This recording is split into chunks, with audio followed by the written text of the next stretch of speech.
And this week, I have run out of topics to talk about. Topics? You would never run out of topics. I know. This week, we're going to talk about gaming. What about it? We game all the time. This book I have this book, I have this one. Which one do you want me to talk about out of these three books sitting in front of me? Well, I've personally played over 25 different role-playing games that I could name off probably in ad nauseam. I've even played a game called Traveler. Oh, what a great game. Traveler? We're gonna Traveler. Have to is that GURPS? No, Traveler was its own system.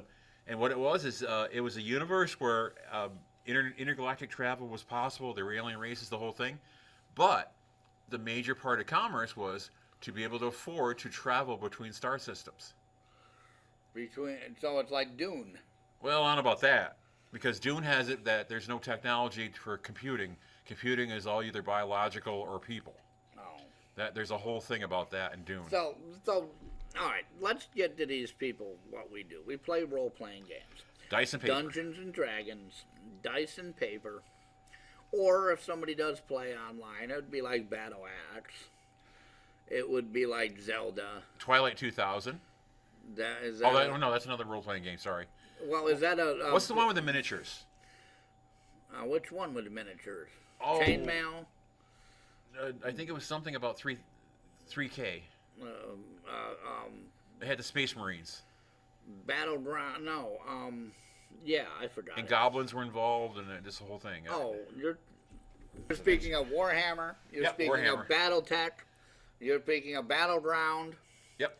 All kinds of things. Warhammer is the one with the goblins. Yep. See, the problem with Space Warhammer Marines. is it was a role-playing game before it was a... No, I heard it was the other way around. I heard it was a war game that became a role-playing game. It was a role-playing game that initiated battle strategy in it. Oh. So and it was made in England, so we have to think of another thing, of meters and kilograms and all this different way of doing it. Yes. At the time, Dungeons and Dragons maybe had just started. And they made Warhammer where you would be on a map and your unit would fight somebody else. So say you have 2 fighters with you, they have 3, and it was 6 people on a map and grid, and then it became more of the units, the small unit battles. Battle than it was the actual I am walking up the stairs or we're charging across the field where what we do, like the Dungeons and Dragons were. Yeah. So it became the that battle. Became the war so gaming. Warhammer can either be a battle or a role-playing game, and they're both the same thing. So if you have 5 energy, which is hit points, and you have 2 in strength, which is your combat, then your miniature is going to have the same thing. If you're going to move 5 feet across the floor before you can engage, your miniature moves 5 feet across the floor. Now, what's really funny about the whole thing is... But it's a whole system, yeah. and it's huge. And I'm going to tell you something else, folks. Yeah, well, I don't have it. I have one book of it, but I don't have the miniatures because I'm not paying $350 for 4 miniatures that I got to paint and glue together. No. Yeah, but when they were first out, when my friends were really into it in the 90s, there was actually a rule. Red ones go faster. So a friend of mine painted all his players. Blue ones go faster. No, red ones originally. Blue ones now. Oh, is it blue? It's a you have white, black, and a color. The color goes first, and then I think it would be then you'd roll for the initiative for the next. But yes, a color does go first. In different tournaments, they have a different color system. Like if you have pink and green, you were allowed to go first. And if you faced off each other, that's horrible. Don't ever get 2 blue teams after each other. Oh, no. So if all your stuff is blue and let's say I have lizard men and you have the warriors, the mech machines, the glitter boys or whatever, and yours are blue and all my stuff is blue, my lizard men are blue, we're in trouble. Because then no initiatives happen, the war doesn't... But you're right, it has a weird rule system. And welcome to the show, folks. Like I just said this week in role-playing games, and as I sit here, I do have my Dungeons & Dragons 2nd edition and 1st edition with us. Which I don't know how long you've been playing, but I've been playing since I was 10 years old. So I'm 45, so that's 35 years. 30 years. Well, I played 32 years. I I'm played 46, since the. so let's see, 32 years I've been gaming. I played since the late '80s. And how many times have you dungeon mastered? Oh, me personally? Or Let's ran see. the game, refereed, story told? Okay, I've run 3 different systems. 3 different? Yep. I run Star Wars. How many times? Oh, at least a handful of times. Oh, okay. Because I've played probably a handful of times. I ran games all the rest of the time because everybody came to me for the story. Oh, I've played upwards of 30 different actual games in my history. 30 different games? Yes. My first game I ever played was Twilight 2000. It was a post World War III world. Twilight 2000? Twilight 2000. It was a post. What company? I don't remember who made it. Okay. But it was the situation was it was a post World War III reality. They had nuked some of the major places. The free city of Krakow was actually a thing. You had equipment that was either NATO and or Eastern Bloc, depending Well, on. online it's $125. Yeah. $125. Well, I got to play this game, and it was great because my character Game was. Designers Workshop. Yeah, GDW. Wow. Okay. Well, we're talking. I think I played this. And what's neat is Or I think I read it. one of the things you could do because they had nuked the Middle Eastern oil fields, is most people had a still just to make fuel for your vehicles. Horseback was deadly because you didn't have to make alcohol to fuel a horse. Well, you have to make something to fuel it.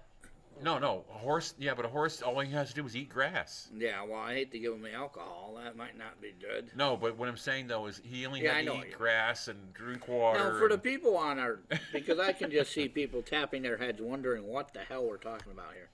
2 nerds and geeks and whatever. Role-playing games work this way. They have dice. You roll up a character or somebody who you want to be. That's how I say it. Whoever you want to be, whatever you want to do. Magic, you want to fight, you want to be a soldier. In this case, you are an apocalyptic hero.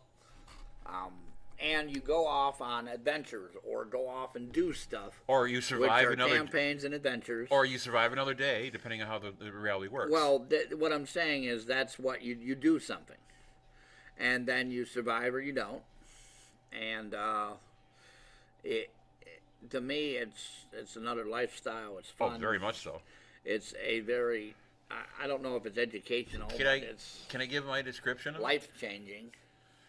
Yeah, it's chance with the dice, but it's also thinking on your feet, and if you have a game master that's really cool about it, it's acting on Now, your. Game Master is the one that's running it. Yeah, the referee, game master, storyteller, or game master. you can be the game master or dungeon master, whatever they call it, depending on the game. Anyway, you can actually act on your feet, and depending on how the rules maker decides, he may decide that because you talk in the character's, maybe he's not an educated guy, so it's like maybe you got a guy that's like not smart. Okay, I'm an orc and I have a 10 IQ and a possibility of 20 is like exceptionally a genius, okay, in the world. So you talk like this, and I'm not smart, but I'm strong. Oh, you want me to go break that thing? Okay, go break that thing. But you act like that. Well, that'd be an intelligence of 7. No. Great. But what I'm saying though is you get bonuses depending on how the rules presenters decides. If he decides it's valuable that you added color to the game because you acted your character out, that is Well, also another aspect for of the people game. that are listening to us, this is acting. This is improv. Yep. This is doing something that I like doing it because it gets me away from the world. Oh yeah. I'm in another world, or I play the movies. Like if you're doing a Star Wars game, you're in your favorite movie. You're in your favorite time. Oh. You're doing something Oh, and get this one, guys. to be that hero. Best graphics ever because they're in your head. Well, there you go. Unless you're like me, I can't think graphics very well. Oh, well, you can at least picture the scene. Yeah, well, most people tell me a grassy field, I picture a big, field. They're like, no, it's like a soccer field. Well, you didn't tell me they had goalposts on it. Which I like taking pictures of places and showing the character, this is the place you're at, and showing the players. And see, this is another thing people don't get that are listening to us right now that are not gamers or gamers, some of them don't get. What you know and what your character know are two things. I know how to train an elephant. My character might not even know what an elephant is. Yeah. And that to me, it's not a challenge because it's fun. Oh, okay, I'd jump in the water and see something coming at me. It's an alligator. I don't know that. What the hell? Oh, okay, it's a log. Yeah, you don't have smack it. You don't have experience at it, or oh, that hurt, ouch, and you look down, you go, oh my god, and you have to figure out, you may not be, at least this minute, the best swords guy ever, but you can at least hit something with a sword because that was your basic training you got before you left the haunts. Hit the back of an alligator with a sword. I doubt that you would do much to it. Oh yeah, but that's not the point of the argument. But once sir. I do take care of it, I'm going to get some new armor because this alligator armor is going to be better than what I got. You imagine having alligator and metal armor? Well, how about the fact that depending on the world, parts of that alligator are magic items. Huh. Or parts of it are metal and robotic. Or the pure fact that you can go to the next village over, maybe they're not humans, and because it's an animal that's edible to them, you just have a 50 or 100 pounds worth of meat you just sold to them for, even if it's copper. Uh-huh. You just got 60 copper for just 10 minutes of your time. Uh-huh. Think about that. And it's stuff like that you can make money. Like there's that one role-playing game where you're in the Western reality where you can actually... I don't remember what it is. See, this is so horrible. I can just say what a my nephew plays werewolf, this. Well, my nephew plays it. It's Wild on the. West. My nephew plays this game, and I guess normally you can go after wolves and bears and bad guys or whatever. But if you get bored and upset, you can actually shoot your own horses and skin them and go to town and sell their hides. Oh, for God's sake! And this is what my nephew does if he doesn't find anything in 10 minutes playing the game. Now, what you're talking about Yeah. is a video game or a role? Yeah, this is one of those games. It's on the PlayStation. Okay. I think he was on PlayStation 4 or God 5. only knows what one it is now. Yeah, he was on PlayStation 4 or 5 playing this thing in front of me like a year ago, and like I said, it was like It's like Grand Theft Auto. Grand Theft Auto, but it was in the Wild West. West. But he was on it, and he had a buckboard. He was and if a bad guy came up, he could pull his gun out, whatever, or knife and go I fight have him. no idea anything. But on anyway, PlayStation. but it's just the idea that he had this thing, and he could do all this stuff. And then, like I said, if he got completely bored or poor or whatever, he could just kill his horses. And I think the meat you could sell it. And well, I have a new idea now hides to too. do for my Dungeons and Dragons games. You can kill the horses and get some money. But who Potentially. eats horses in a? You mean out west they used to eat horses? Dude. Well, I know in France they do. Well, they didn't realize until somewhere in the 1950s or 60s, there were certain kinds of inoculations for like keeping people healthy. They couldn't use because people were eating horse meat, which made them resistant. Oh, jeez. Horses. So what you're saying is, if you have a disease, let's say ingrown toenail to be funny here. Yeah. If you ate horse meat, I'm immune to the pills. Or potentially, or if there's an inoculation so you don't get an infection from it. Polio. Yeah, something. I don't know what it was. No idea. Gangrene. It was something. I just know. Flu. Like, here's something weird and random. A lot of folks don't know. If you're you're European stock, you're from European stock. You're American, Caucasian, whatever, and your family is from Europe. Yeah. There's a chance if they survived the Black Plague during the Dark Ages. Yeah. That they may have gave the trait of surviving the Black Plague to you and maybe your relatives or some of your relatives because of how things get passed down to families. Yeah. That make you resistant to the HIV virus and you wouldn't die. I wouldn't die. Yes. So They found this out. This is a genetic thing because your genes got changed because you survived. Your family hundreds of years ago survived the plague. Not everybody did, okay? Because thousands. Well, somebody had to survive it, or me and you wouldn't be here. But hundreds of thousands of people died. Yeah. But if say your family member was like that one person in that village, and maybe your mom was the lady in the village 100 miles down the road, and they found each other. Yeah. Or great grandma, whoever. Yeah. They may have passed down the genes. Say, I'm not saying you got the HIV. I'm not saying that at all, and I don't mean anything less about it. And I'm not trying to belittle anybody's idea of it because it's not what I mean either. But because of the fact that if you were lucky enough in the lottery for genetics, if your forebears had that stuff in their body and you accidentally or whatever got the HIV, you might not die of it naturally because of the fact that you have that in there. That's the only thing they found so far that naturally occurs that makes you resistant to HIV. Well, are you aware that the plague, whatever virus, was found during COVID? Because so many people weren't around. They found 4 cases of polio. I think I forgot how many. I think it's 2 of the plague. Oh yeah. They found because they found 6 people with the flesh-eating virus. Oh yeah. I mean, a lot of this stuff was thought to be eradicated. Well, the flesh-eating virus isn't. I think it's a zombie form of virus thing. Well, something to keep in mind.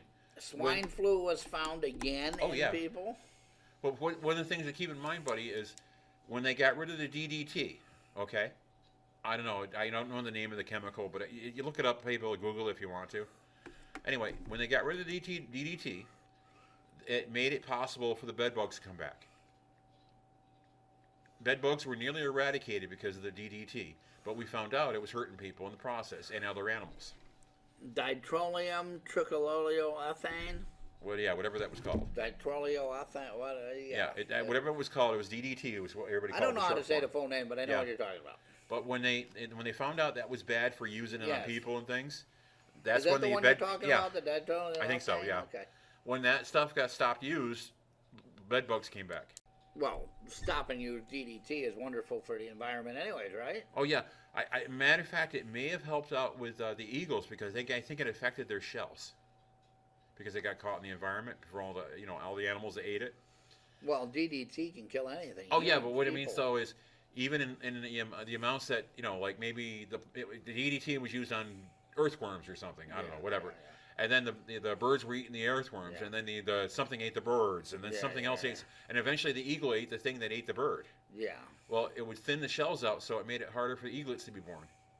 Oh. When that stuff finally got out of the environment, at least better than it used to be, the eagles got better, and that's why there's so many eagles now.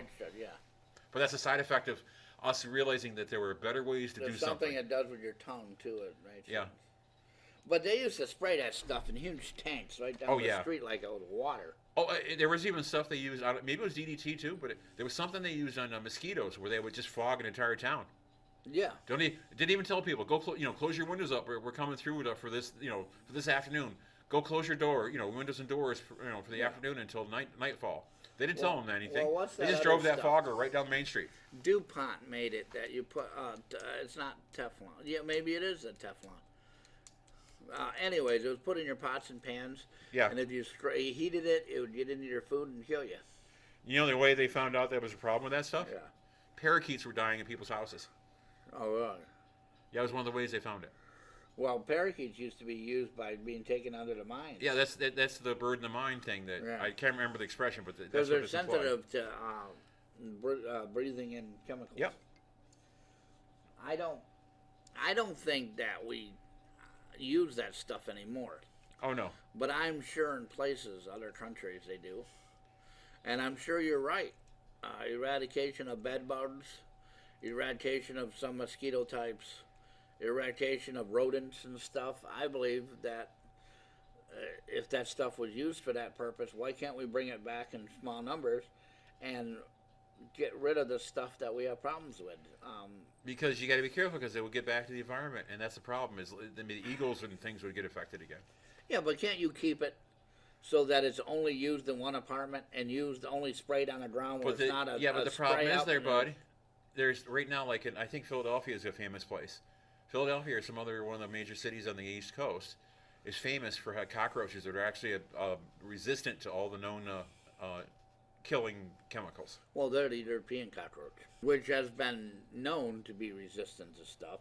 And from what I've read, from what I've seen on documentaries, the stuff that we use today is not a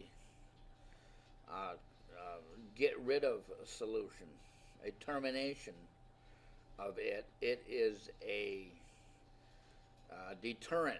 In other words, they don't want to go near it because raid is sprayed. They don't want to go near that spot. So we're going to make them only stay in the walls of the cellar and not come up to the apartments where the people live. Oh. But we're not terminating the roach or the bed bug. We're just deterring them from coming near you. So we're not really getting rid of them. We're just making it so they stay in other areas that we want them in, so Oh, yeah. they leave us alone. When really we should be terminating the problem, not deterring the problem. Well, that's the thing. If we go too far overboard, it gets in the environment. Well, you and do there's realize the that problem. there's people that say that they're living creatures and they have a right to live. Oh, no. I understand that idea. I mean, I think a fly has a right to live, and a hornet, Oh, yeah. and a mosquito has a right to live, as long as they don't bother us. If the fly keeps landing on my food and coming near me, of course I'm going to get rid of it. I don't know if I would do that to a hornet. I'd tell the hornet to leave me alone.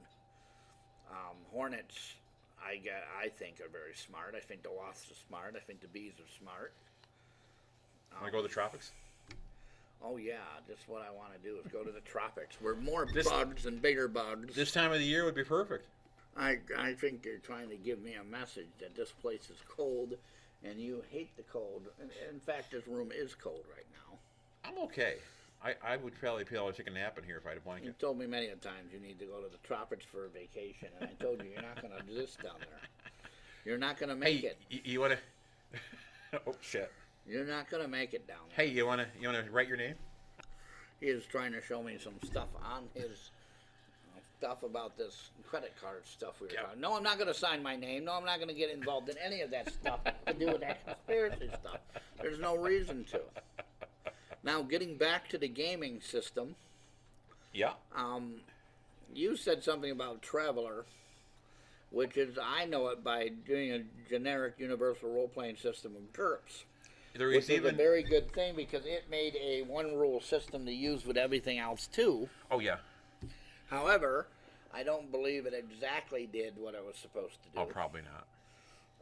However, I like systems that are different in character making. That one you could do magic.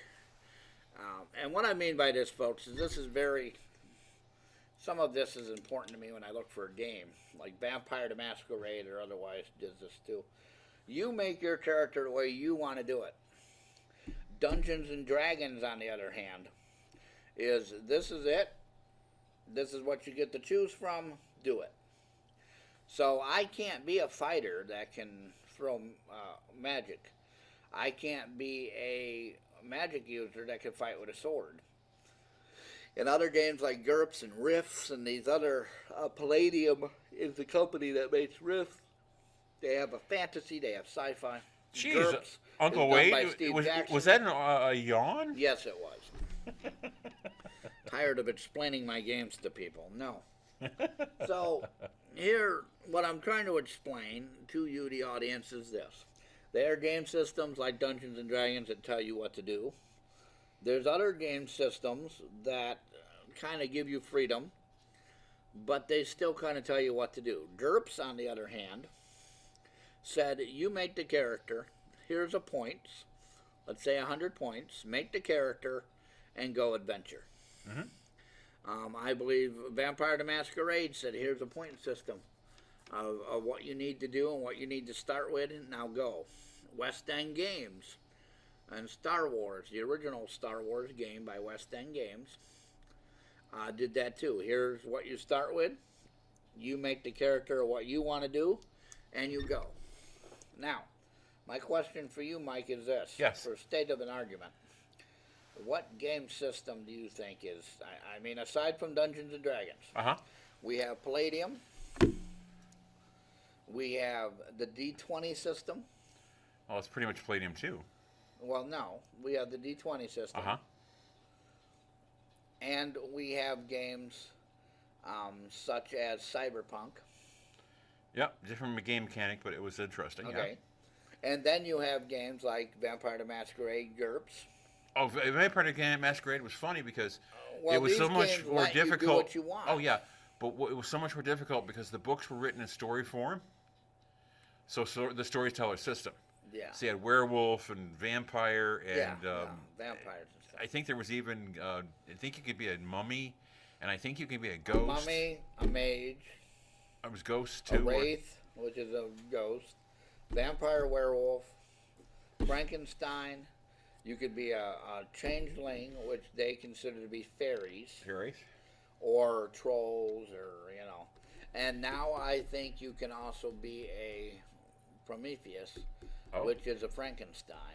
Well, what's pretty interesting is And now they're into, I think, something else where you can be a hunter of of these things. the monsters, but you're not part of those things. Oh yeah. Where before Hunter was part of this big, huge white wolf world where vampires could get you. Uh-huh. Now it's its own game with its own thing. Oh, Werewolf so they're not. is its own. They don't mix. Oh, they used to. They still can, but they're their own little universes now. Oh, because it used to be. It's kind of like Palladium. If you're a superhero, if you're a sci-fi hero, or you're a fantasy hero, you only mix when you want to do this for the game purposes. It's not all mixed together. Well, it used And to be before traditionally it at was least. all mixed together. Everything was the same. Well, what was common, at least at the time period when I first discovered the storyteller system, was that you could put werewolf and the vampires together. And what he means by storyteller system is that's what it's called, because the person that ran the game was a storyteller, and it was the White Wolf Company.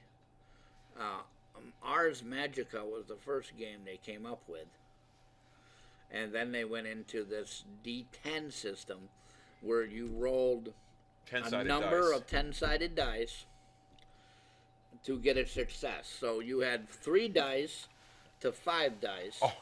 2 to 5 in some games like Mage and Werewolf, but Vampire was normally 3 to get that to do it. So you have 3 chances to get a success. Now, the most fascinating overproduced game ever created was called Rollmaster and Space Master. And what ended up being is this was a mathematician's dream. For my knowledge, Rollmaster is the one with all the charts. You have a chart for eating, a chart for sleeping, and a chart for walking down the hallway. Yeah, but what ended up being an interesting thing was our favorite thing, the crit table. You had a 1 to 100% chance of doing something fantastically unreal to somebody because you critically succeeded. And 69 was always the best answer. I don't know why that was. I think it was built in for a sense of humor. Or it was the fumbles, the critical fumble There's table. critical fumbles too. And the critical success, the critical fumbles is... Was 69 also cool? Jump. I don't know. I just know they had one. I jump at you with my shield. Uh-huh. And if I fail, I collide into the wall, knocking myself out with the shield. Or you put a hole in the wall and you find out that there's more bad And guys you go coming. through the wall, Yeah. and now you're attacked by everybody on the other side.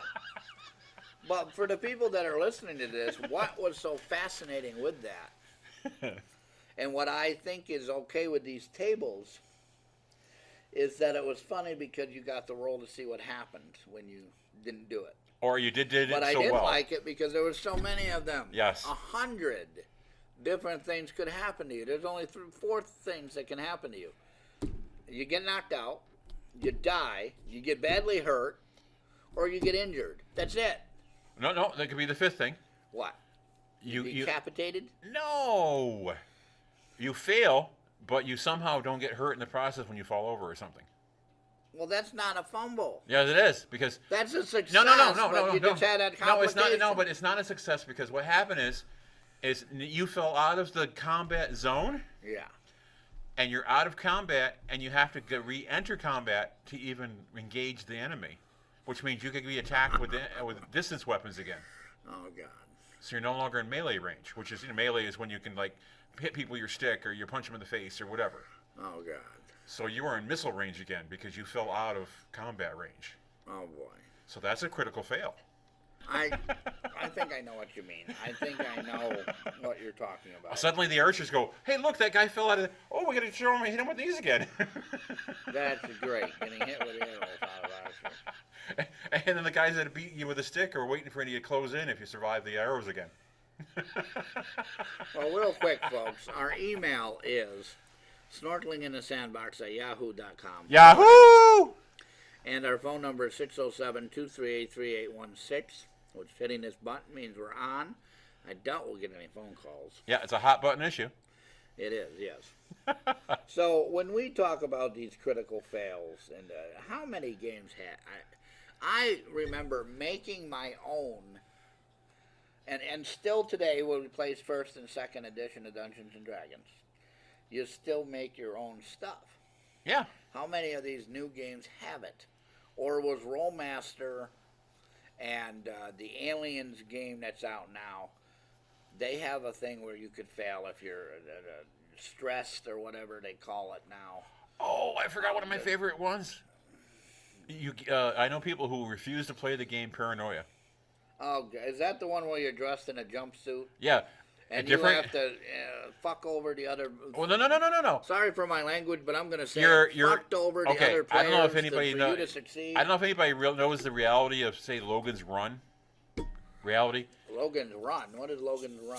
Or what's that one, Fusion or whatever, that stupid one that they made into a series where there was a nuclear war and these people are in a Fallout show. Oh, Fallout!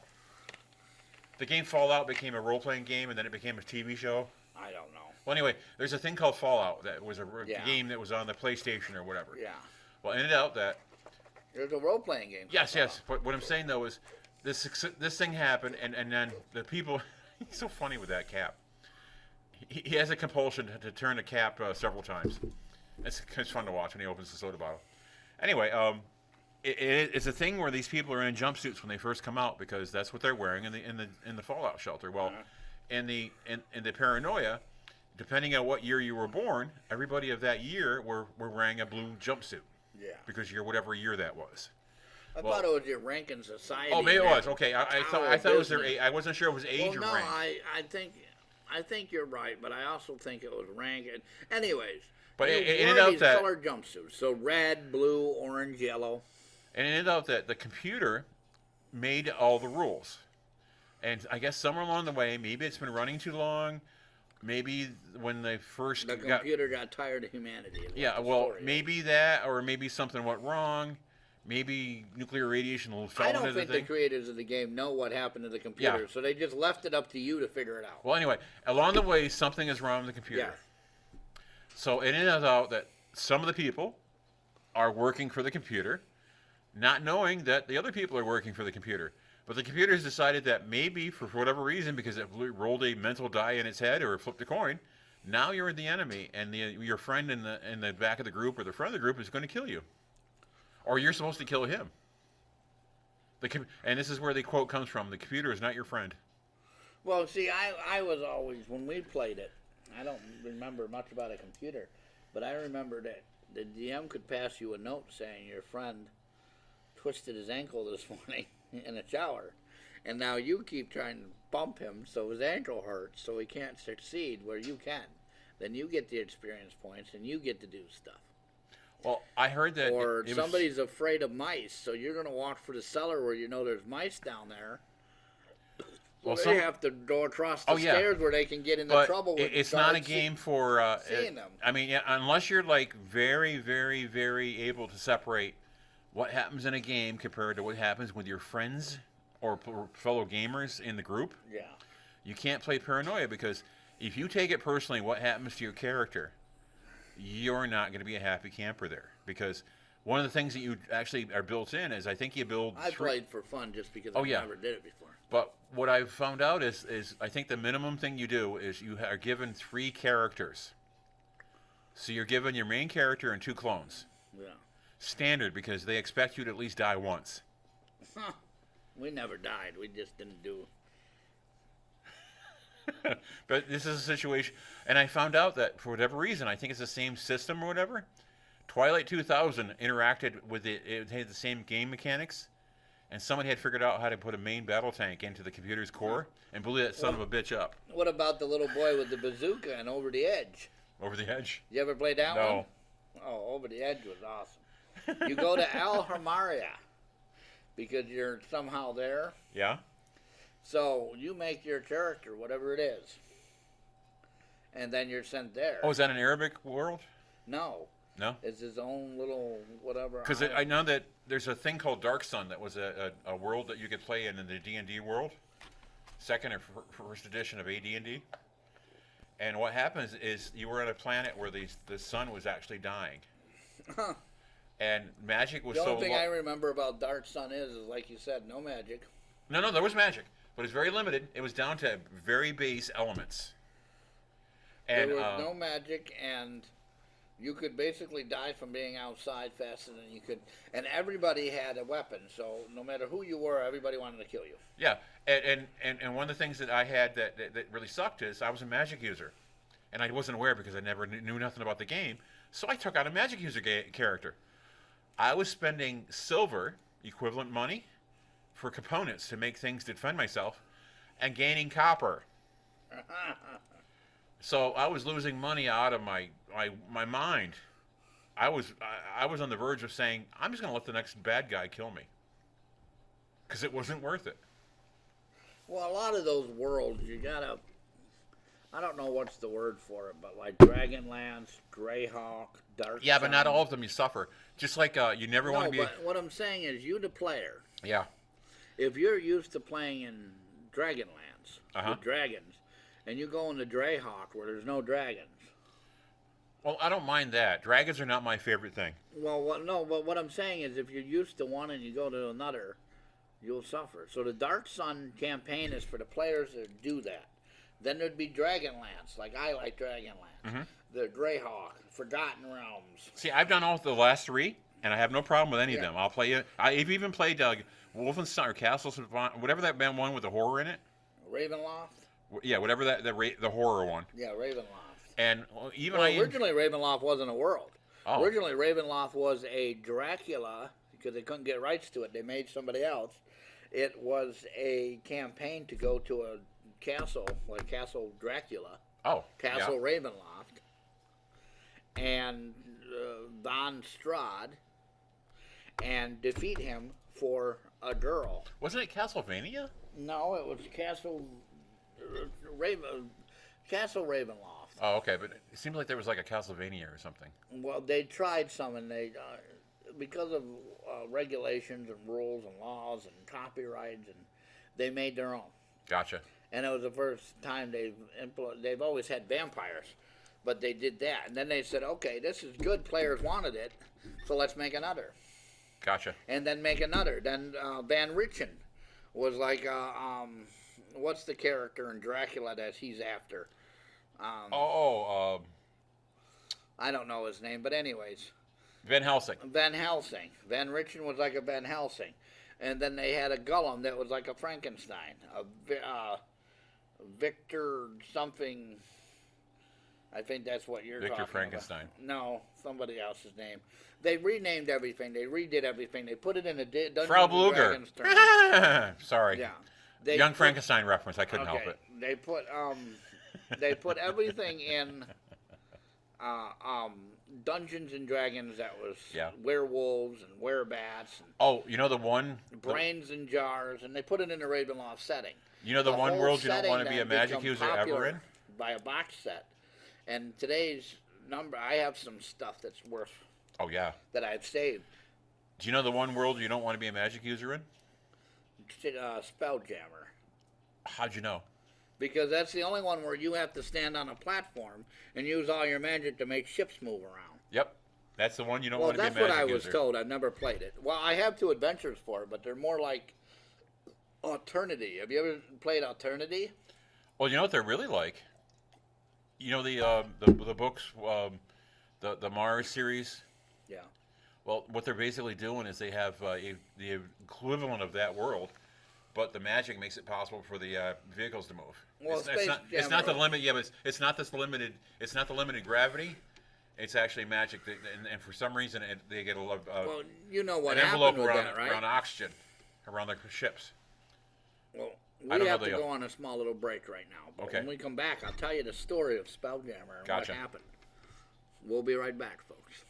From fertility rites to human sacrifice, Christopher Lee and Bert Eklund star in Anthony Schaffer's internationally award-winning fable of the ancient gods, The Wicker Man, the most controversial film of the decade. I mean, you've got fake biology, fake religion.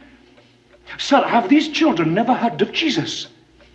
The true God, to whose glory churches and monasteries have been built on these islands for generations past. Now, sir, what of him?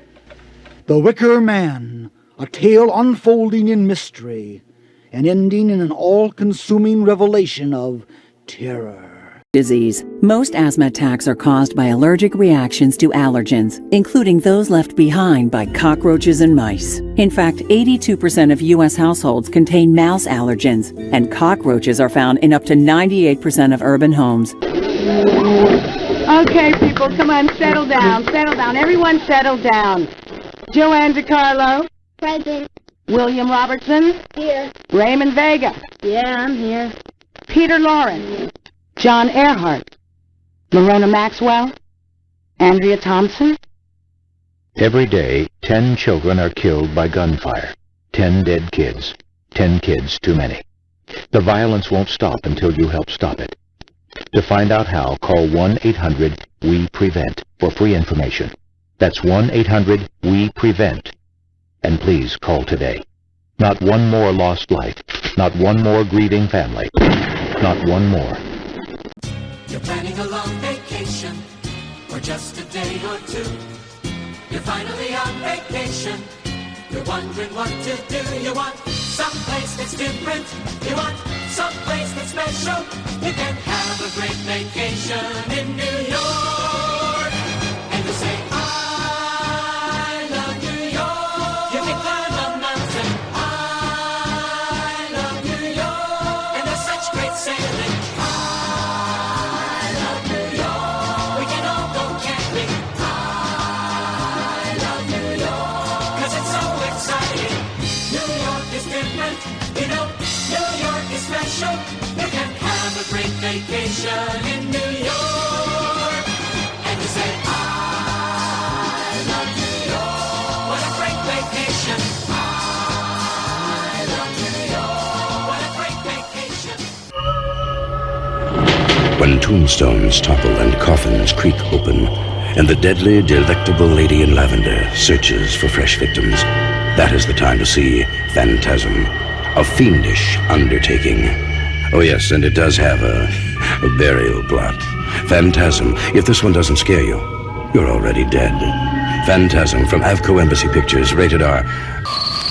When will man ever learn that when he pollutes the air and the water, he declares war against nature? American International Pictures presents Frogs, the story of the day nature strikes back. Frogs, starring Ray Milland, Sam Elliott, Joan Van Ark, Adam Rourke, and Judy Pace. Frogs, an American International picture, in color, rated PG.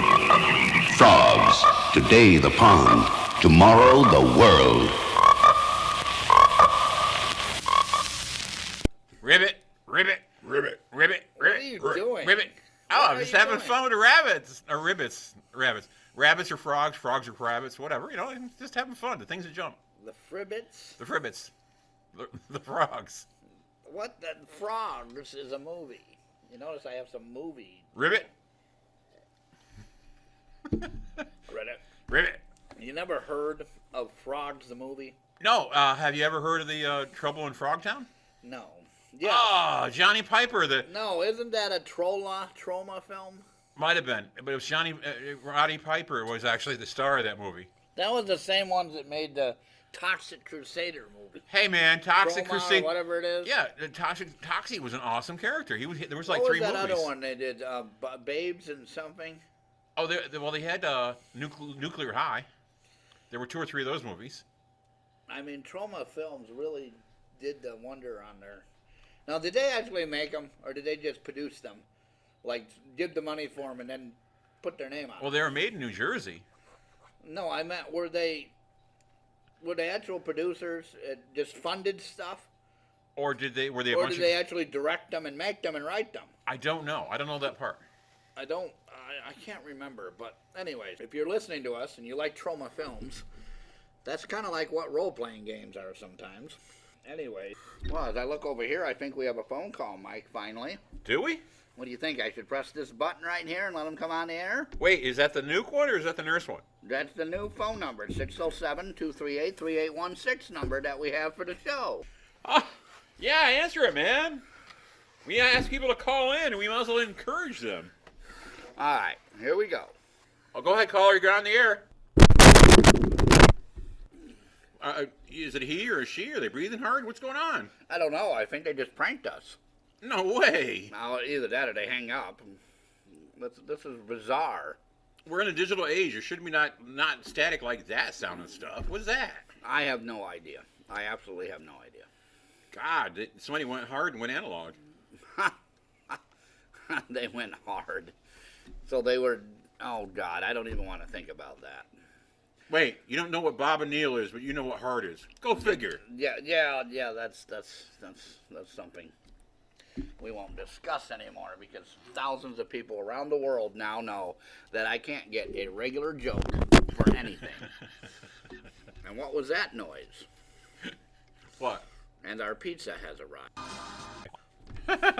You just hit the commercial button. Well, I thought we were going to take a break, and I just realized we just came back from a break. Now our pizza's here. We're just breaking.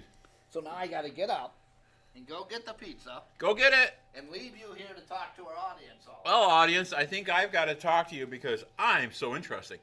You know, I'm Uncle Mike, and Uncle Mike tries his best to try to be creative and interesting, but it doesn't always work out. Well, it ends out that Wade is the technical genius here, and I have some skills in the audio field, and but I haven't done any practical things with it. Here.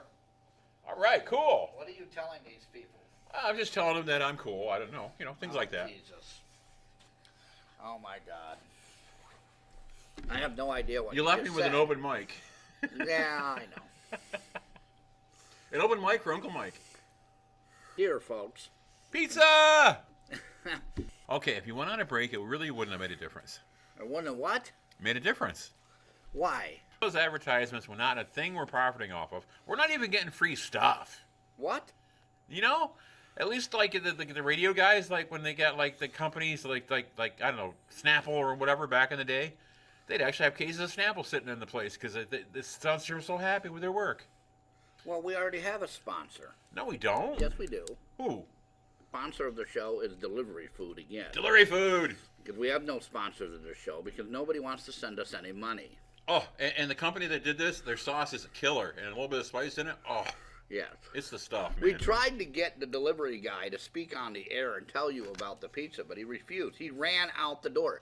He just looked at us and said, "What are you doing?" I said, "Well, we have a podcast." He goes, "Oh, no," and runs out the door. I don't even know. He just put the food wherever he wanted. Just dropped it where he was standing and ran out the door. And it snowed like crazy, so he went down a ramp that's not even plowed or nothing. No, yeah. He was that scared, man. He's in like 6 inches, or no, it's 18 inches of snow in some parts of that ramp. And it those you in the warm places.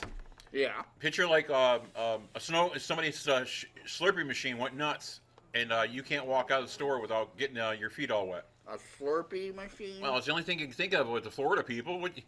Snows in Florida all the time. What about Georgia? Georgia, there you go. Texas? Well, Texas gets snow some parts. California never sees snow. Parts of it does. Well, no. If you looked at California, I think, yeah, it would. It would go up to what? West Virginia? No, man, they're like almost at least Ohio. No, But if you make a line, it would be like Ohio, where Northern California is. So that would be Pennsylvania. Pennsylvania, Ohio, yeah, somewhere in they that might range. get snow. I mean, Oregon just rained. They don't get much snow. You realize that in the South Pole actually has cold too, you know? Yeah, I know that. The South Pole is frigid. And with that being said, welcome back to the show, folks. And as you said, Yeah. frigid and all of that stuff, Yeah. do you realize that polar bears will never meet penguins? I know. Did you know that there's penguins in tropical areas that'll never see snow? Mm-hmm. I knew that Well, too. they had these cartoons, like Chilly Willy the penguin. Chilly Willy the penguin is a penguin that's found in tropics. What do you He's want, not Art? one that's in the Antarctic. Our students are in the back of the science classroom drawing stuff. They don't pay attention to what's going on. Well, they had to for the Lion King movie. Okay, yeah. And here's one in a zoo. If a polar bear sees or smells a penguin, does it even know what it is? Does it smell like meat? There's a question. No, but if they smelled the penguin or saw it, they looked from where they are, they looked over and they said, "Oh, what the hell is that thing jumping up and down?" There you go. I don't know. I don't know how polar bears think. Hey, if you do, give us a call at 607-238-3816. And once again in English because he had a mouthful. Okay, 607-238 3816. You are so good with numbers. Because I'm eating. I am a fat man with pizza and wings and other delights in front of me, and I'm a fat man. We're eating carbs. It's wintertime. I don't even know if it's carbs or not. Yeah, that's bread is carbs. The soda has carbs in it. Oh, no, we're going to go into discussion about stuff that Wade knows as a fact until we find otherwise. Well, why doesn't it bubble?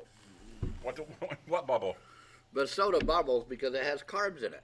No, carbonation, dude. Carbonation, carbs. No, yes. no, carbs as in like, I don't even know what it's a word. It's a food thing, but carbs meaning like it turns into sugar in your body. Is what I mean by carbs.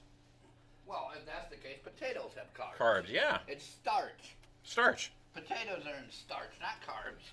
Carbs are carbohydrates and carbon dioxide. I'm drinking my favorite high.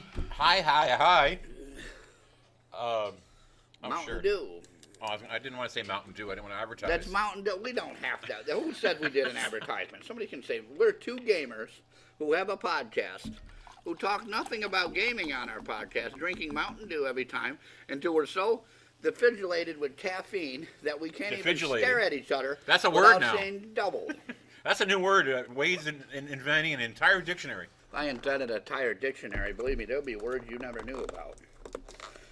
You know, and for you gamers out there, I have found a new way to come up with Dungeons and Dragons names. Standing at the pharmacy, I looked at a medical book. Not only a pill book, but some other kind of medical book. They had weird sounding shit in it that I could name after characters. I have the greatest naming scheme ever, though, as a role player. Whatever. Well, it's not the greatest scheme ever. Yeah, it is. It's disgusting. What I do is I grab the book that's in front of the game master. I close it on him, which usually gets him pissed. And then I open it up again at random intervals, like twice. And the first one's the first name, whatever word I point at. And then I close it up again. And then the second one is the next thing I point at random. Is that how you have a character named Convey? Yeah. Convey, yeah. It's a real nice character name. Something original. Thank you. I thought it was. Hey, if you only had a brain. I could get it to work. If I only had a what? Only had a brain. What about a heart? What about courage? You're not a scarecrow. Are you gulping your soda down? No. That's why it sounds like my a headphone. my 40 odd ounce mug with an actual lid on it. How many pounds is that? I've never weighed it, but it's like over 4. It's between 40 and 50 pounds. 16 ounces is a pound, right? Yeah. But is it a pound of liquid? Oh, I don't know. Isn't liquid measured differently? Might be. I know that milk is like 7 pounds in a gallon. Or 7 pounds in a gallon? I think so. Well, if I was to chug a gallon of milk right now, I would be chugging 7 pounds of milk. Yeah. That makes it horrible. Or is it 5? Oh, at least so it's more than 3 pounds. So if you go through a whole gallon of milk with your cereal, you just went through 7 pounds of milk for cereal. Mm-hmm. That makes you look at a gallon of milk a new way. Let me tell you. That's why the women that carry their own groceries are so tough. Well, how much is a half a gallon? I just finished a whole half a gallon of chocolate milk today. Half of that, probably. Well, if it's 7 gallons, it'd be 3 something. 3.5. Holy crap! 3.5 pounds of chocolate milk. No wonder I'm fat. No wonder I'm ugly. Nah. No wonder I don't have a wife or a girlfriend or any other female contact. That's not true. The women do look at the Wade monster here. They do. He's got that animal magnetism thing going on. Oh, they look at me all right, and they go the other way. They look at me like they look at a monkey in a cage and be like, oh, I'm not going near that. They look at me like they look at the lemurs in the zoo. What the hell is that thing doing? What the hell is that thing? Then when they figure out what I am, they don't want to have nothing to do with me. Wait, he wants sex, everything? Oh, no. Sex is boring. All you do is lay there while the girl bitches and complains about you. Oh, wait. That's therapy. I'm sorry. That's therapy. I keep getting them mixed up. Although every time I do strip naked at my therapy session, they do write a lot on that pad. Yeah, I mean, they do. And every time I just sit on the couch and eat candy while the girl's getting naked for me, they think weird of it too. Maybe Hey I'm now. getting them mixed up. How is it you got the lady to get naked? I had a really nice looking counselor lady that was just fresh out of college. Oh my goodness, I would have had a great time. I actually had to behave. She wore clothes. Oh my God, I did that all wrong. Oh my. I mean, she was lovely. Oh my goodness. And look at this. Now talking, we have another caller on the line. I'm just going to press the button. Here we go. Caller, hello. Hello, caller. Nothing. We got a new phone system and nothing. Maybe we don't even know it works. Maybe they're hanging up. Maybe they don't want to wait on hold. We're not on hold. Maybe you're just messing this thing up because you don't know what you're doing. It can't mess up. I don't have that ridiculous. We got to watch what we call the rewords form of stuff anymore. We switched it over to a new system. That's much better. In fact, we could have two phones. We could have the other phone number set for new people calling and the other one for, Old people. we could do that coast-to-coast people call-in thing where they used to say the people that are such and such call this number, people such and such do this, abductees call in this number, non-abductees call in this number. If you don't care about the show, call this number. If you do care about the show, call this number. If you just want to scream into the phone wildly, call this number. If you. You're out of your mind, man. You don't want to encourage people to be so strange. Well, what are they calling in for? Seriously, are they calling in because we have good looks or we have good voices? Think about that for a minute. No woman is attracted to a man's voice unless you're from the Oak Ridge Boys. No. The guy that sang What a Wonderful World there. He had the Louis women's Armstrong? Yep. When that gentleman's There's a recording guy on the Oak Ridge, Richard Sturban, and I believe he's a bass singer or bass singer, however you say that. If it's a fish, it's bass. If it's a music, it's bass. Yep. But he's the one that does the oopa bow bow bow song or whatever that. Elvira. Yeah, the Elvira song that we can't sing on this show because of copyright issues. Bop-a-dow-dow. Bop-a-dow-bow. See, I can do my voice really, really largely deep like that, but it's very hard for me to do. Largely. He's making I'm up not a words singer. again. Remember, I have a voice for radio and a face for TV. Or is it a voice for TV and a face for radio? I don't know which one. I think you have a voice and face for... I think you would make a good sanity worker there. Those people who do garbage. Yeah, sanitation guy, the people nobody sees at 3 I don't know why they morning. call it sanitation if they're doing garbage. That's not very sanity. Sanitation should be the janitor that cleans the shit. Oh, yeah. You make a point on that one. I like that one. I mean, maybe a refuge guy or something. But refuge is not garbage either. Refuge is not waste. Refuge can be recycled and reused. You know that, right? There's a big difference. I think these are all cinnamon sticks. Yeah. No, Yeah. they're not. No, these are breadsticks. It tastes like cinnamon to me. Well, maybe they had them on the same platform. The same tray, the same. You worked in restaurant. What do they call that thing where they make the food and put it down there? Tray, yeah. You know, where they put all the food, they mix it all together. Then like if you have fucking- allergies, you tastes can't like go cinnamon. there. It tastes like cinnamon to me.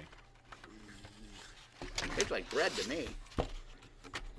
Maybe I got too much of that cinnamon Maybe smell in my somebody head. owns a restaurant. They can explain to us why pizza places call garlic knots and breadsticks. What do?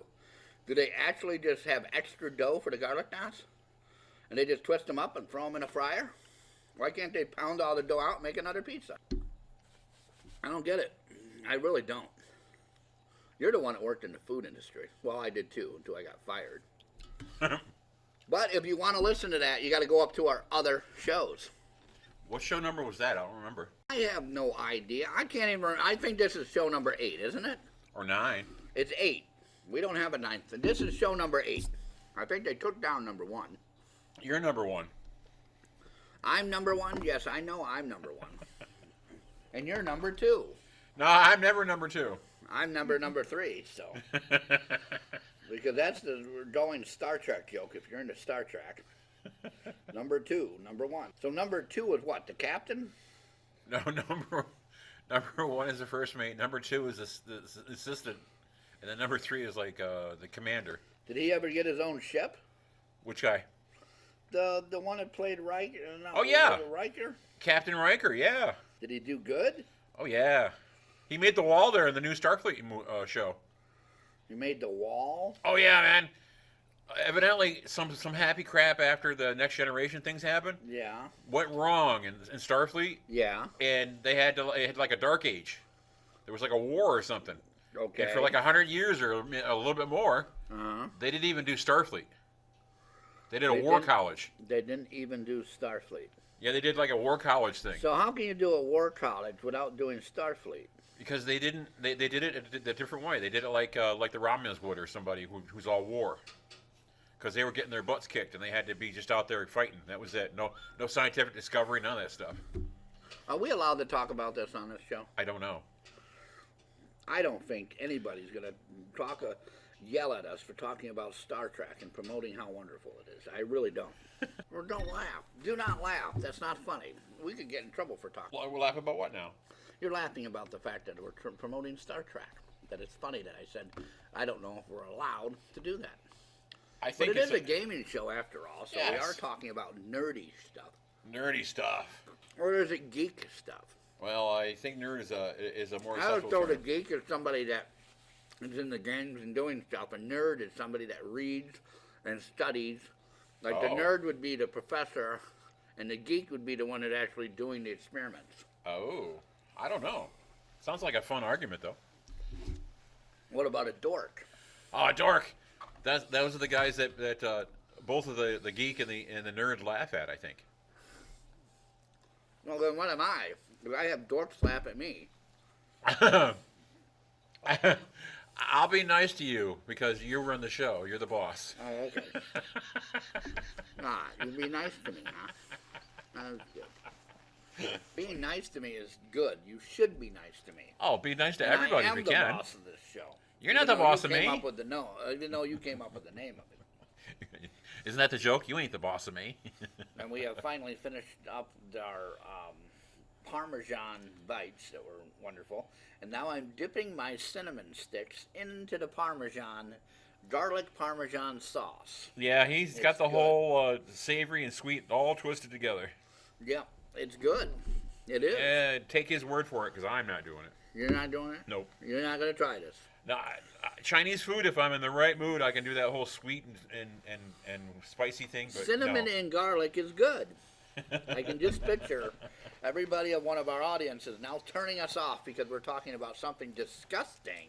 Or weird, at least. Well, you know. But then again, weird at least is what we Anyway, do most back days. to this commander captain before we got off stuff. What Riker. They have the same protocol as the United States Air Force and the Navy, right?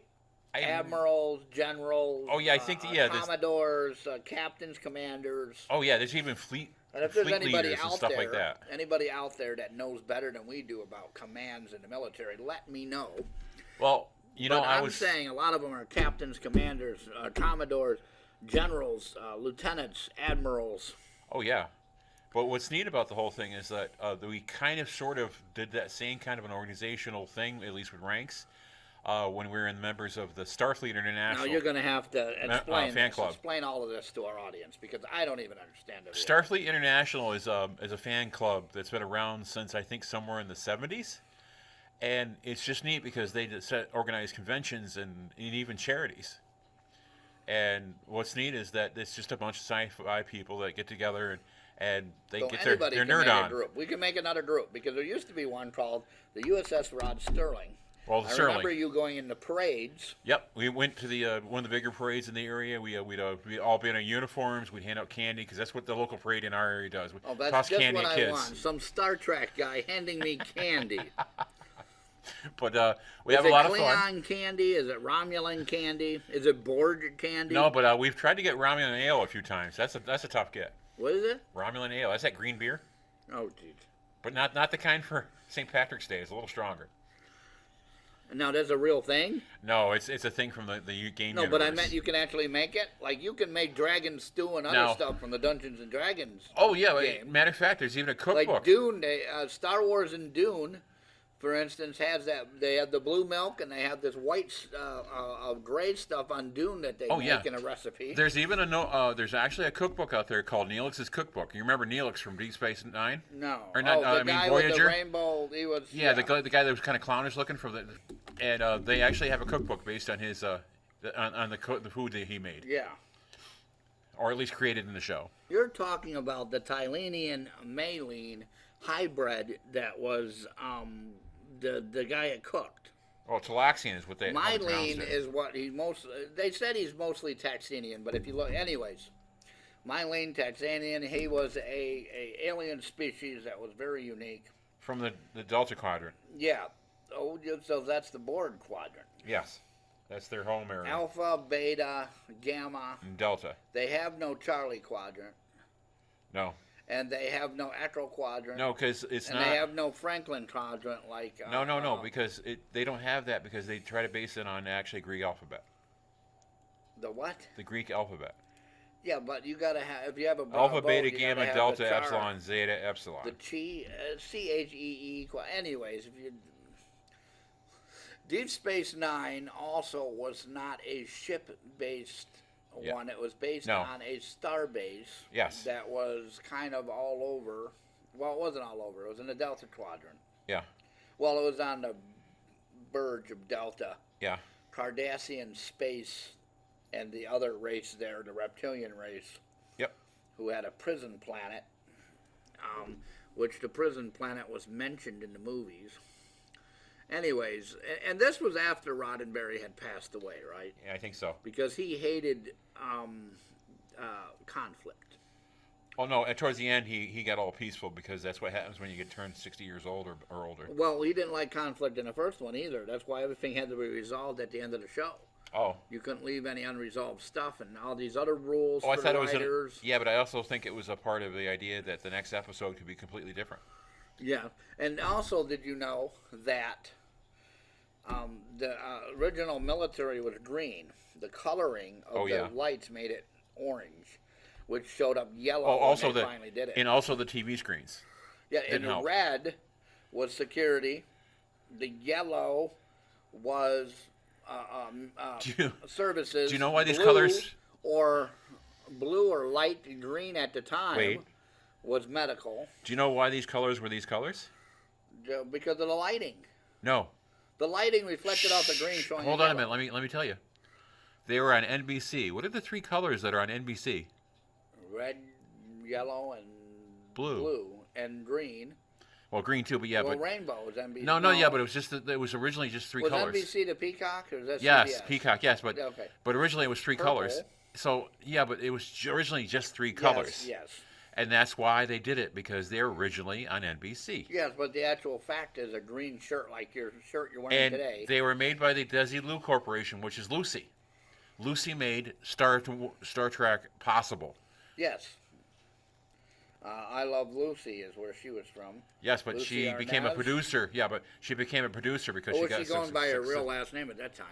I don't know. I see. That's the thing she did. But her organization, and they have at the I Love Lucy Museum here in New York State.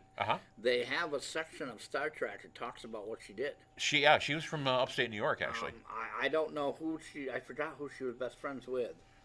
But she said that Star Trek deserved the chance, and she wanted to see that person succeed, so she went along with it. And I don't know if she talked to the networks, or if the networks got in touch with themselves, or how they did it, but there was legalities and legal stuff that happened that could not come after her and make it fail. They had to somehow succeed and make it right. And if I'm not mistaken, because of that, other ones down the road, Next Generation, Deep Space Nine, they all succeeded because there was something of the legal matters that this show has to do it because there's no reason why it can't. Well, what's interesting about the whole thing, though, is that they had set it up that it's one of the first shows, maybe the only show in the history of TV shows that got a second pilot. That is very unusual. A second? Well, the first, no, wait a minute. Yes, it did. The first one was with the bald-headed creatures that made the universe. No, they didn't make the universe. They were they ended up being a species that must have had a nuclear war or some kind of bad thing happen to their planet, so they had to go And their underground. heads were enlarged. Yeah, because what happened is they started using their Because brain. the Outer Limits used that species for their own kind of alien, too. Yeah, well, because the Outer Limits were also written by Roddenberry in some episodes. Yes, that's true. Anyway, what happened is that because of the fact that these aliens lived underground, they Yeah. developed their brains. Yes. And that's why they had psychic brain powers and all Yes. that stuff. So they didn't control the universe, they controlled anybody within a certain sphere of them where they lived. Yeah, but that was a pilot episode. Then I forgot what the second pilot episode was. It was changed because the Q episode was not supposed to be the pilot episode of wasn't. Star Trek Generation. They made it that way because they thought that they could put the universes together that way. Yeah, matter of fact, they Somehow they folded the them producers together. of the show thought it was too cerebral and they didn't want to make it the first episode. But they did it anyways. Yeah.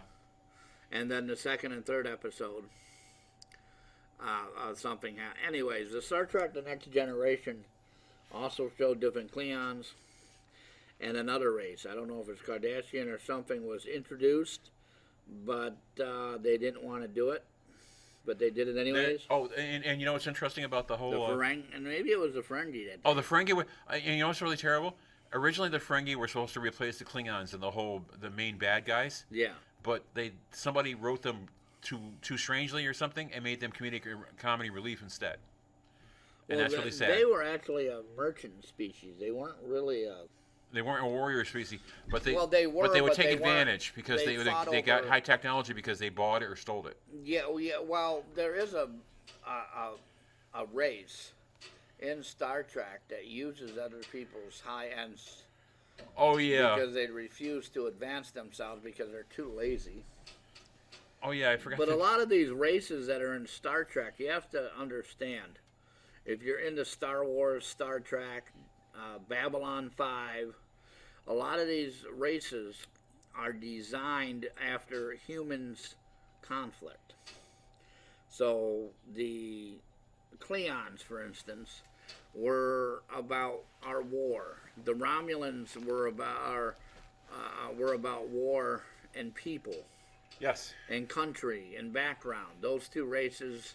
And then you have races like the Cardassians that don't care about anybody but themselves. So they're all egos of the human mind and the way human did it. Well, how about Star Wars, on the other hand, did aliens based on planets. Deep Space Nine did a mixed political power with the aliens. So the aliens were there. I forgot what they're called. The ones with the big hairdo, the bald heads. They were based on political power. And it's all based on a human alternate reality to ourselves of what we really want to be and what we don't want to be. But it's also a In thing some too crazy that mess. science fiction is less writers put in stuff that you couldn't put in a regular drama because you would be, censored. But since it must be an alien world or a fantasy world, it's okay to put that in there because, like, the most famous one from the the original series is called "Let This Be Your Last Final Battleground," and it was a race of beings. There were two kinds, evidently. One had a black and white face, and the black was on their right side, and the other one, other version of the race is they had a black and white face with the black on their left side. And one thought because the color of white or black was on the other side, they were the lesser beings, and they were the ones in power. Oh, I forgot what race. But it ended up being that it's just an example of one of those things that you couldn't actually have a race war thing. I mean, this is like 1968, and 67 when most of these episodes were written. You couldn't have had an actual race drama episode. But since it was aliens, weird looking aliens having arguments about you got black on one side of your face and white on the other, and I got it on the other side. It was okay because that's not a real thing. Bell and Loki, they're Shinron. Cheron. Oh, is that the name of the race that was the black and white? Yes. Oh, and one of the things that they messed up in the current day Starfleet Academy thing is they have the black and white faced race, but in the episode from the original series, these two guys were the final ones, and there were no females. And black and white means that one side was painted one side was Yeah. painted the other. So it's kind of like the I forgot the checkered race of the Star Wars. I forgot the race. It's a very small race, but they have complexion skin on one side and then the other. And Orions were the green ones, right? The incredible hawk-like race. Yeah, but let me finish off here a second. Okay. There were no females left in their species when the Kirk and The Spock. Shenron. Yeah, the ones with black and white faces. Yes. So suddenly, 200 to 300 years after all that stuff happened with Kirk and them, there's one in Starfleet Academy. Not possible. It is. If somebody goes and found genetic material, maybe. No, if they mixed with other races. Well, maybe, but Well, what was that? See, a lot of the Star Trek races also mix. Like, they did that. what was the Into one the with future. the leopard skin all over their ears? They're a mixed race of two different species. I don't remember. The Taxinian race, and then Oh, the see, I Thraxians? followed all the races. There's even one in Star Trek, believe it or not, that's a mineral crystal race. Oh, yeah. That would be the Hortus. There is one that's a stone race. It's actual stone. Yeah, but the Hortus were minerals and And stone. then there's one where, what's her name? I forgot the actress. Oh, you know she what had happened? her final episode on it when they went against the evil, the slime race. Oh. This thing was all evil. Oh, yeah. Oh, Tasha, the lady played Tasha Yar. Yeah, that's right.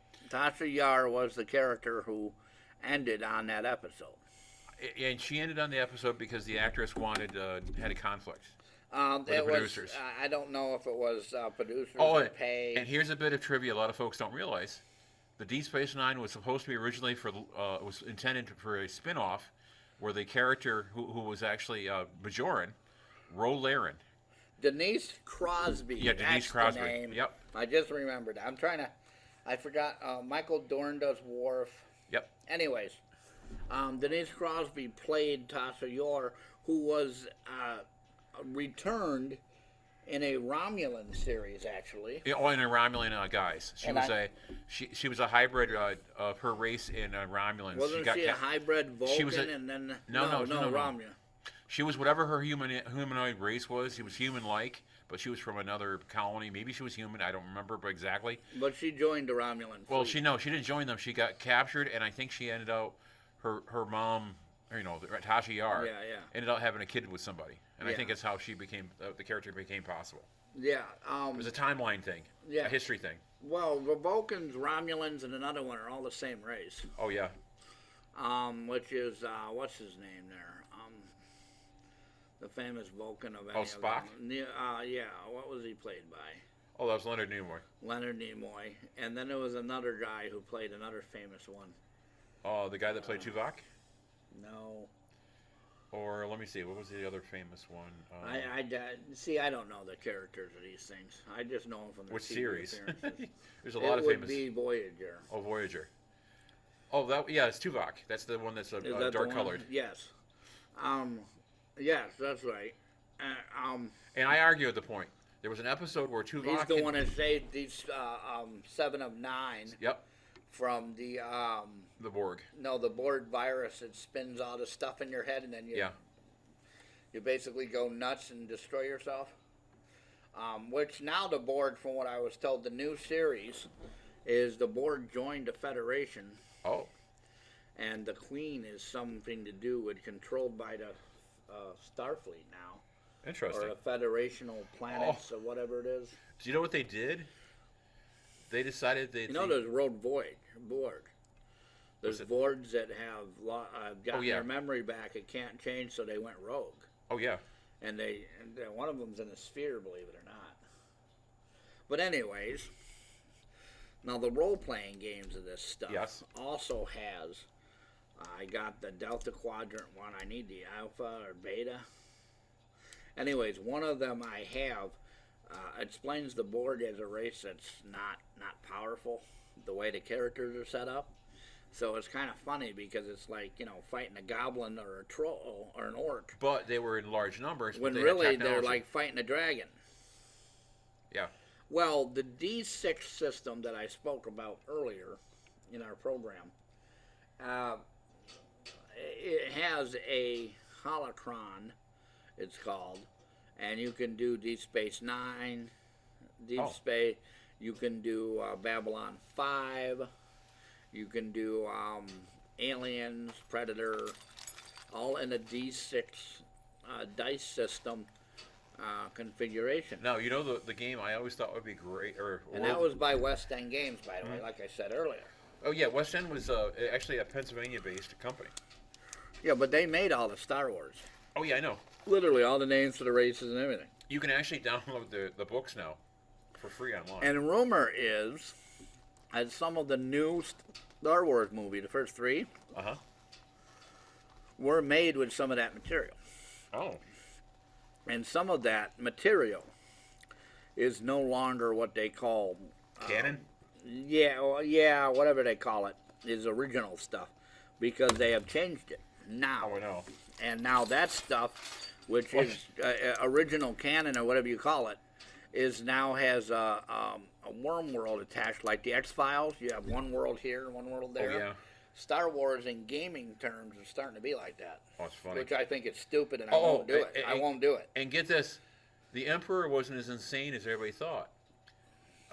The original canon had it in the storyline in the deep books that there was actually a race coming, and he could feel it, that the Death Stars were actually going to be the defense against them. Well, there is a race in there. I forgot how you pronounce it.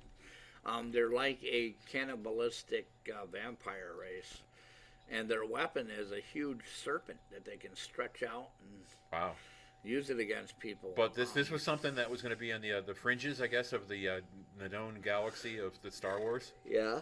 And they were coming. And you know there's sand people on other galaxies. Is there? And Jawas. That's funny. Sand people, I guess, were a certain race of people that was Tatooine, but they have other ones. And Jawas now, with space, have gotten themselves to other planets. I think there's 2 other planets that have them. And the Hutts, like Jabba the Hutt, is a huge empire now. Neat. It is and it isn't. I mean, if you don't mind being controlled by a huge slug. Well, the slug is also a genius criminal. Originally he was supposed to be a human. Yeah, I know. He was supposed to be like a gangster, like some kind of... Well, they are gangsters, but they're... No, but I meant in a human ones. form, like he was supposed to be a king or some rich man. And they had to redo the new ones have the redoing of the guy walking around. But all of that's changed. All of that got something to do with it. I don't really know what Star Wars has become. I know in the game world, since our show is about role-playing games here, we went off topic millions of times, as usual.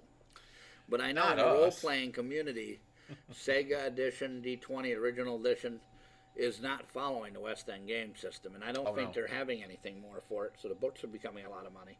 I just stayed with the normal D20 one, and I didn't change it. I figured it has all the information I need to do stuff. I actually found a West End Games book in mint condition for like $10. Oh, in yeah. one of the secondhand stores in the area. If I could find a way to print them, I would have them copied and printed up for myself. But this new rule that this company has, that we won't discuss their name, Wizard of the Coast, we won't talk much about them, because I don't know if they have power to sue us. They are making it so that it's not free to do that stuff anymore. In other words, open gaming license, like Dungeons and Dragons originally had it, that you can do whatever you want. I know.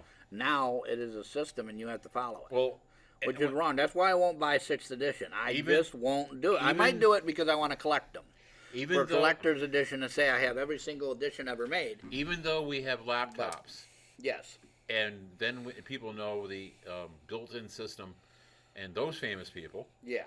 I think that group of idea invented the idea of that the Wizards of the Coast sat on and said, that's an excellent thought.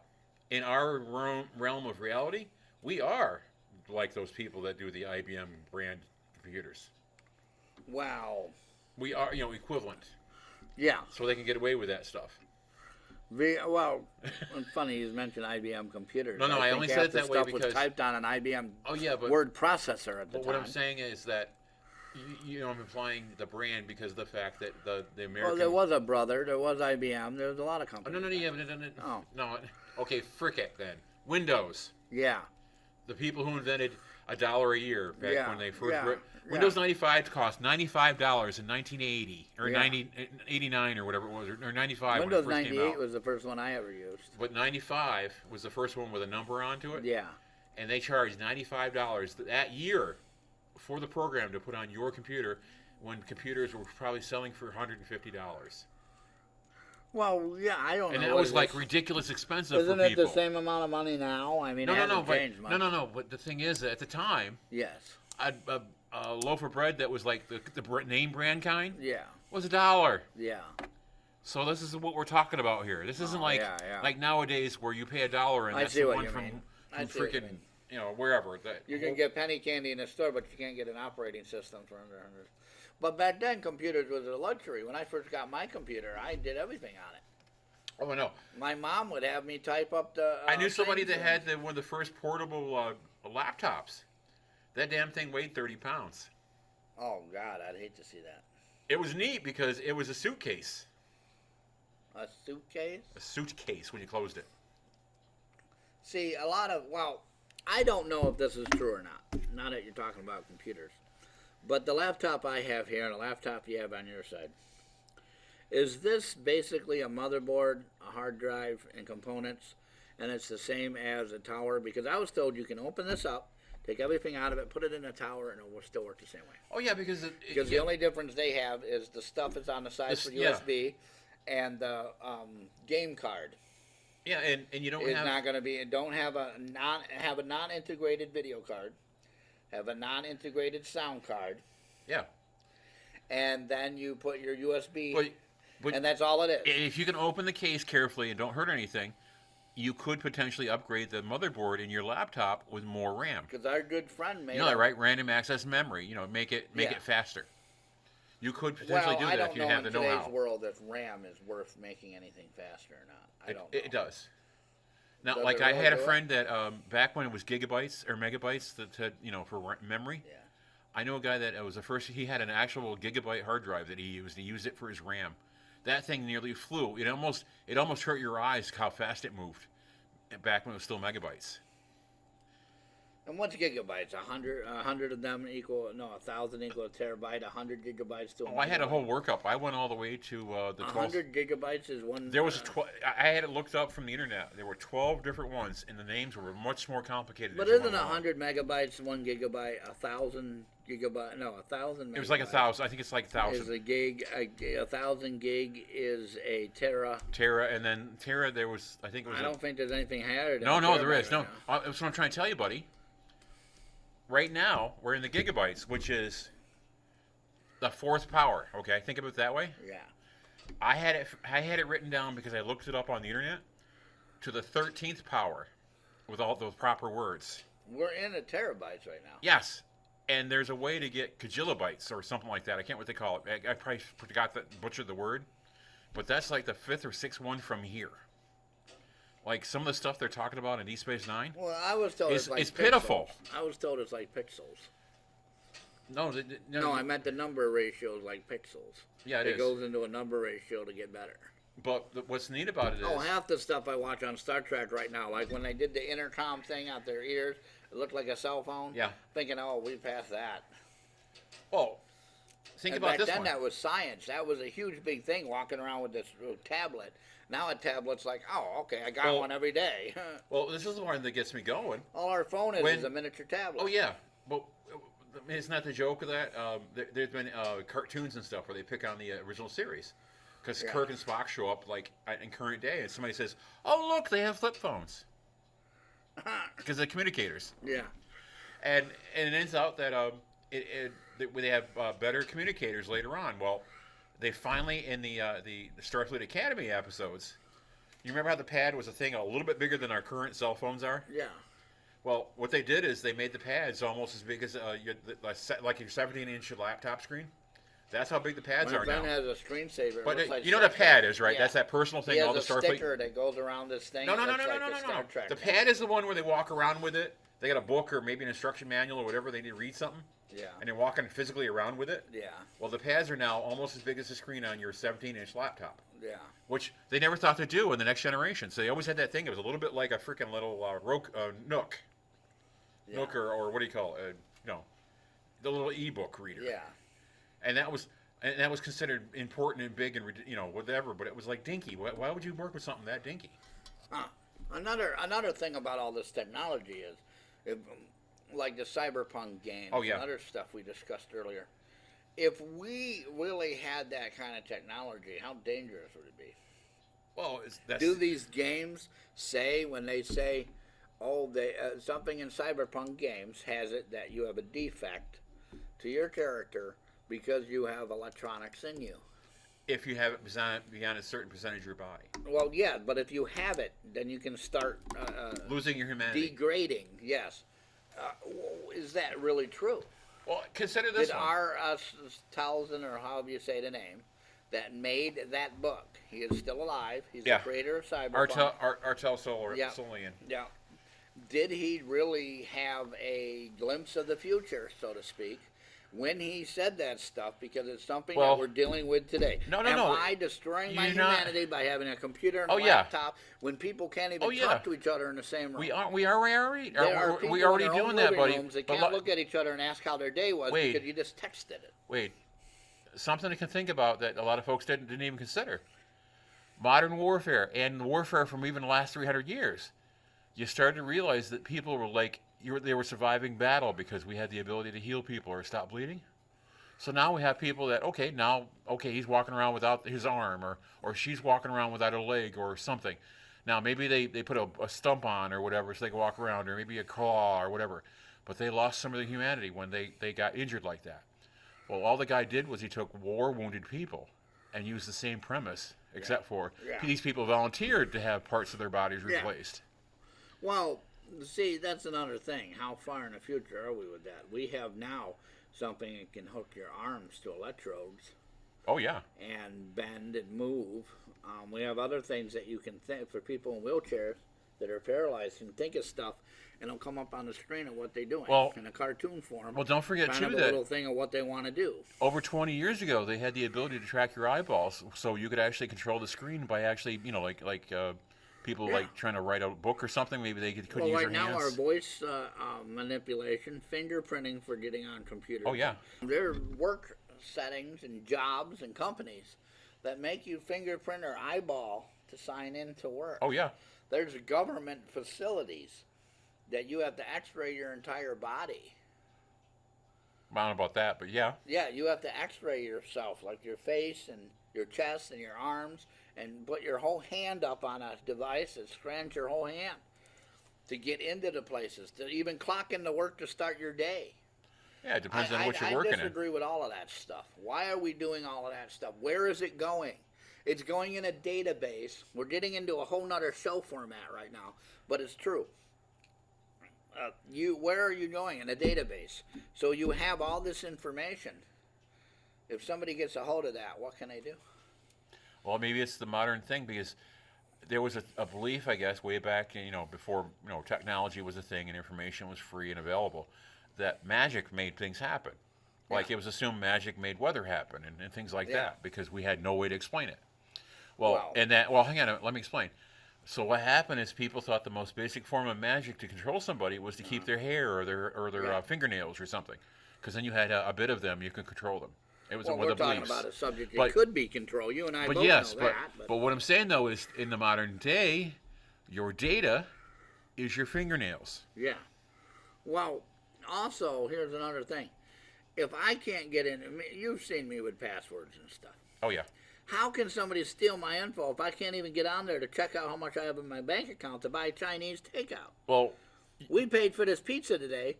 Yeah, and it wasn't with cash, it was with a card. Well, what I'm saying is if I can't get up on my laptop or my cell phone or anything to get my info to see how much money I have to put towards it. Yeah.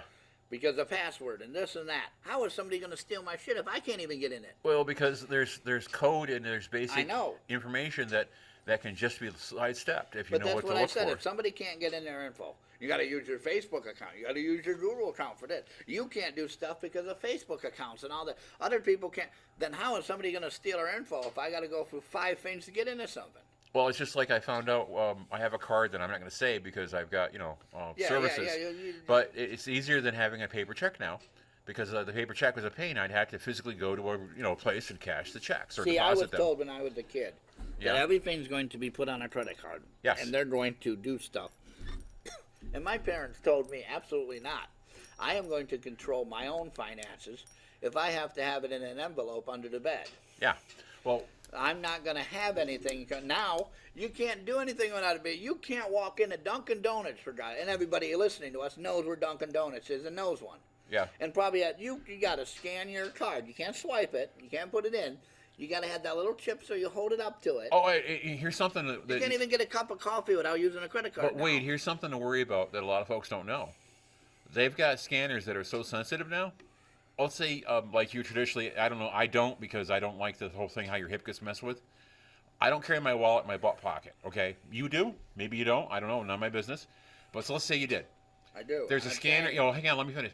There's a scanner now.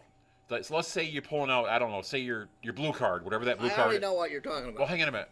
But let's say you pull your blue card out, but your red card and your green card are still in your wallet. Yeah. And because that scanner is so sensitive, it pulled out the information for the green card and let it pay instead. I know. And I think that And then sucks. the other side of that is somebody could get those scanners. I know. And they could walk by you in Walmart and get your credit card information. But if you've got the or the opposite, you can't do anything because someone did that, and now the card shut itself off. But you can also get yourself things like simple aluminum foil. Let's say you lined a wallet or a box or whatever with aluminum foil, but it did it thick enough. You put a cell phone in and test it. If you can't have your friend try to call that cell phone and you put enough aluminum foil in that box, it can't be read. Yeah. Because the signal is blocked. That's how you test it. You make what's called Well, I don't know if aluminum Faraday foil today is aluminum foil or if it's plastic. No, it is. It is. There's real aluminum foil. Yeah, but I'm just saying, in today's world, it might not even be real aluminum foil anymore. No, there is. There is. I mean, trying to get tin and aluminum out of the ground these days. But anyways, But Faraday cages are important because you can put that in and protect your things. We should do a whole show on this stuff. Oh, security for these people. We owe these people a show. Okay. No, a show on all of this weird sci-fi stuff. Oh. Because it's getting down to the point where we're going to have to go. It's a short show this week. We tried hard to make it long. We've gone from 2 pizzas, 2 boxes of sides. So if you want to write to us, it's snorkeling in the sandbox at yahoo.com. Yahoo! And our phone number is 607-238-3816, and we'll see you next time.